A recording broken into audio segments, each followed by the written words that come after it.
So, this is the War Thunder Tactics tier list. I'm gonna copy what this guy did, word for word, and make it much worse. Working our way through some of the worst and best tactics, along with some that are just very scuffed.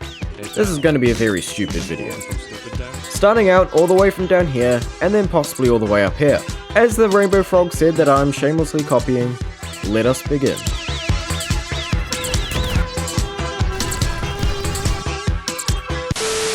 First on our list, sitting on your airfield, in air battles, and never moving. These are some of the most annoying players in War Thunder. These people stretch out the game to lengths that would even make the most caffeine-fueled player fall asleep. I don't care if your PC is shut off or your Wi-Fi disconnected, I hate you. F tier.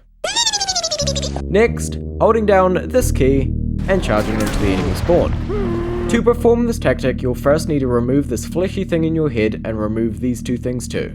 These sort of people somehow think holding W and rolling into the enemy spawn is a road to success.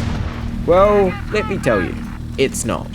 And you're more retarded than me if you do it, which is saying something. F tier again. Lastly, we have being a backline bitch in Hellies. If you do this and just sit back, 8 kilometers away from spawn, just staring at us, your zoom allowing you to see deep inside the souls of enemy tanks, you need help. No, you are beyond help. Please, get well soon. F tier. Now, before we move to D tier, I need to shamelessly plug my Patreon and Discord, both of which are in the description. Back to the video. Hey, yo, the pizza here. First at D tier is playing a very weird game of catch with long-range radar missiles.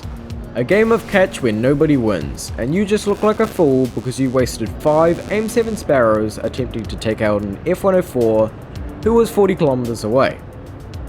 Sure, when you do occasionally land a kill with this tactic, it is very satisfying, but overall, kinda useless. D tier. And then there is space climbing. Why would you do this? I kid you not, the amount of times I've seen Arado or F-104 climb to altitudes beyond what is reasonable truly astounds me. I really don't get what is to gain by climbing to double the height of Mount Everest, but you do you. Sure, in some planes it is kinda necessary to do such, like the TU-4, but anything else, I just don't get you. D tier. Next at D tier is covering the weak spots of your tanks with bushes. If you want to scream as loud as you can that your penis size is below average, or that the touch of a woman is something that you can't even imagine, covering your weak spots in bushes is the one-way ticket to do that. We all know that true men don't cover their weak spot with bushes, and rather point their arrows directly to the weak spot, helping the enemy team out with where to take out your tank. D tier. And lastly, at D tier, there is revenge bombing. Look, I get it. I took out your M18 in the mouse after you thought it was a genius idea to charge me at full speed, thinking you'd get a kill when the only thing you received was a 128mm shell to the face. You stupid! And now you are angry, furious maybe, and decide to grab the entire US arsenal just to bomb a single tank and crash in the process of doing so. D tier. Next we have C tier. From here on the tactics slowly become more useful, maybe even helpful. Starting off with a bang at C tier, we are bringing reserve tanks to a battle rating far beyond what is reasonable. See that BD5? It technically should be able to kill that M1. Now, you know what needs to be done. In all seriousness though, unless you are very good, it's quite hard to get a kill this way. Albeit it is very satisfying when you do. C tier. Next on our list we have the genius tactic of kamikazing into anything and everything. Seems like a valid idea on paper, but in War Thunder it's just very poorly implemented. For example, if you smash into an enemy plane at 1 billion miles per hour, you will not be credited for the kill. Or if you smash your F-104 at Mach 2, completely evaporating the F-104, leaving not a single bit of debris left. Or your pilot's body has been reduced to the basic building blocks of atoms and nothing else. Undoubtedly leaving a deep and lasting scar in the minds of anyone who had to bear witness to this tragic event.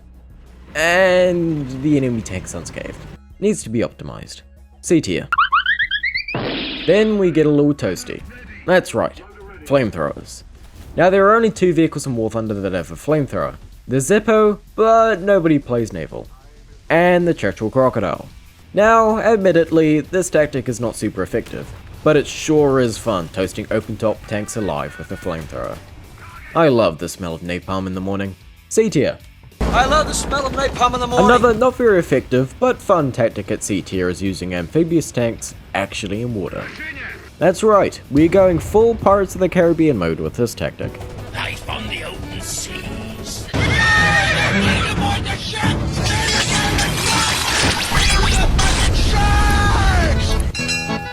There be treasure. Not super practical, but fun. C tier. There be treasure. Next, at C tier, we have using the mouse as a roadblock. Now, the mouse being extremely heavy is borderline impossible to move, and on some maps you can exploit this to your advantage for some very silly results. Mainly just Frozen Pass. If you can get an entire squad in the mouse, you can completely block off this part of the map from enemy control. Albeit this tactic is wildly impractical, but kind of OP when it works. C tier. And last at C tier is the genius strategy of carpet bombing the entire map. We're going straight back to Operation Rolling Thunder with this one. Sure, it's pretty unlikely that you'll hit anything, but getting 2, sometimes 3 kills by hitting tanks you did not even know were there is quite funny. The bomb. C tier.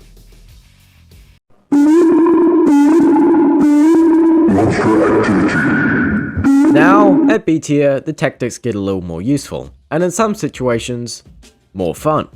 Truly a foreign concept to the average War Thunder player. First at B tier is flanking, far beyond what is reasonable. Now on some maps, in some tanks, by the time you perform your big brain flank, the match will already be over, and you'll look like an absolute clown. Drive past it. But if you pick the right map, and the right tank, you can pull off some truly silly kills by flanking at this range. B tier. I am better. Next at B tier is speeding to the nearest and sometimes multiple capture points in an insanely fast tank. Do you have the need? The need for speed? Well, this tactic is perfect for you. One of the tactics you can perform in wheel vehicles is running to as many capture points as you can without dying. And this tactic can actually be quite useful too, as constantly decapturing points can really annoy the enemy team. B tier. Lastly at B tier is a very genius tactic of the IR to Sarah missile switcheroo. First, what you must do is fire an IR missile at a plane. They flare and maybe maneuver, but then realize it's an IR missile, so they don't need a maneuver and just flare next time. Then, hit them with a Sarah missile, which ignores flares. They flare again, think it's an IR missile, but it's not. Then, the missile goes and ignores all their flares and proceeds to take them out. And then they go to complain in chat why the missile just ignored all their flares. Albeit, you do need to waste 2 missiles in the process of this. B tier.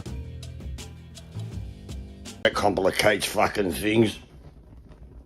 Now we're on to A tier. The tactics here get even more silly. First at A tier is using a scout drone to range your artillery. First, you will need to get into a light tank which can perform this tactic on its own, which is pretty much limited to just the BMP-3. Or, you can get a friend to get in the scout drone and find the targets for you. Then, using the scout drone marks, you can lob your HE shells at unsuspecting tanks that now think you have wall hacks. Kinda limited though if you don't have friends. A tier. Next at A tier is using SPA as a tank destroyer. Now on the surface to an uneducated player, this seems like a bad idea. SPA have bad armor and lack that much penetration. But oh boy, if you get a good flank, the results are big. A tier.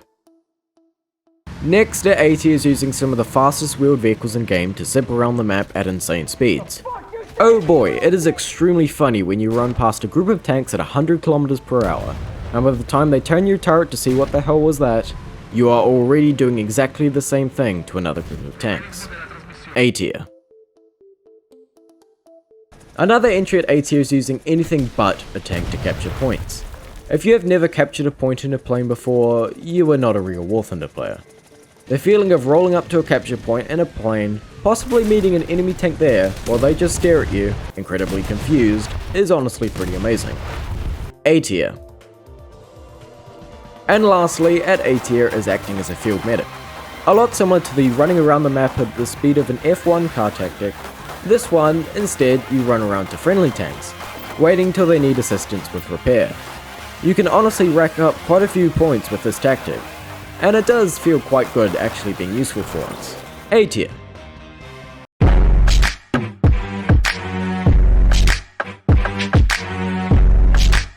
Now, onto our last tier, S tier, where some of the most scummy, most funny, and most scuffed tactics reside. Starting off S tier with a bang, we have using recon drones to take out enemy helicopters. Remember these things? Well, they have an even better use, eliminating enemy helicopters by smashing into their rotors. What makes this tactic so stupid is that if a heli sees you, there is really nothing that they can do. Shoot it with rockets? It's too small of a target to reliably hit. Run away? That will only work for so long until the scout drone catches up with you again. There is honestly nothing helis can do. And what's even better is if you crash into the rotors, the game thinks that they were just a bad pilot and crashed into something, and gives them a crew lock. Completely scuffed. S tier. Then, also at S tier, we have both disintegrating the competition with gigantic rockets and gigantic bombs. The best way to use each tactic is not like the normie who just uses both normally and sensibly to kill tanks. Oh no. What you must do, well, let me tell you. For gigantic rockets, they are actually best against planes. If you use this thing here, which makes the rocket detonate a certain distance from launch, you can absolutely decimate any planes that were stupid enough to engage you in the head-on. And with bombs, well, get a very, very big bomb, like the Fab 5000 or Blockbuster bomb, and then set a 10-second fuse on it. Then drop it on some unsuspecting tank. This gives the tank two choices, to either accept their fate and just stare at the bomb until their eventual death, or try to run away, in which they'll also die from. Simply too silly not to put it S tier. And then turned and ran. Then, also at S tier, we turn the tactic of using SPA as a tank destroyer completely on its head, by using tanks that should not be SPA as SPA. Possibly the greatest I am better than you moment you can have is throwing a 150mm high explosive shell directly at a plane's face, completely destroying them. Sure, it's hard to pull off, but the results are definitely worth it. S tier. Then, lastly at S tier is using pitifully weak to perform another I am better than you moment on enemy tanks. If you are able to kill a main battle tank with a 10kg bomb, you have officially succeeded on War Thunder, and you can now uninstall the game. Definitely an S tier. And on that note, go out and use these scuff tactics on the local War Thunder populace. Make sure to check out my Patreon and Discord in the description. And I'll see you next time.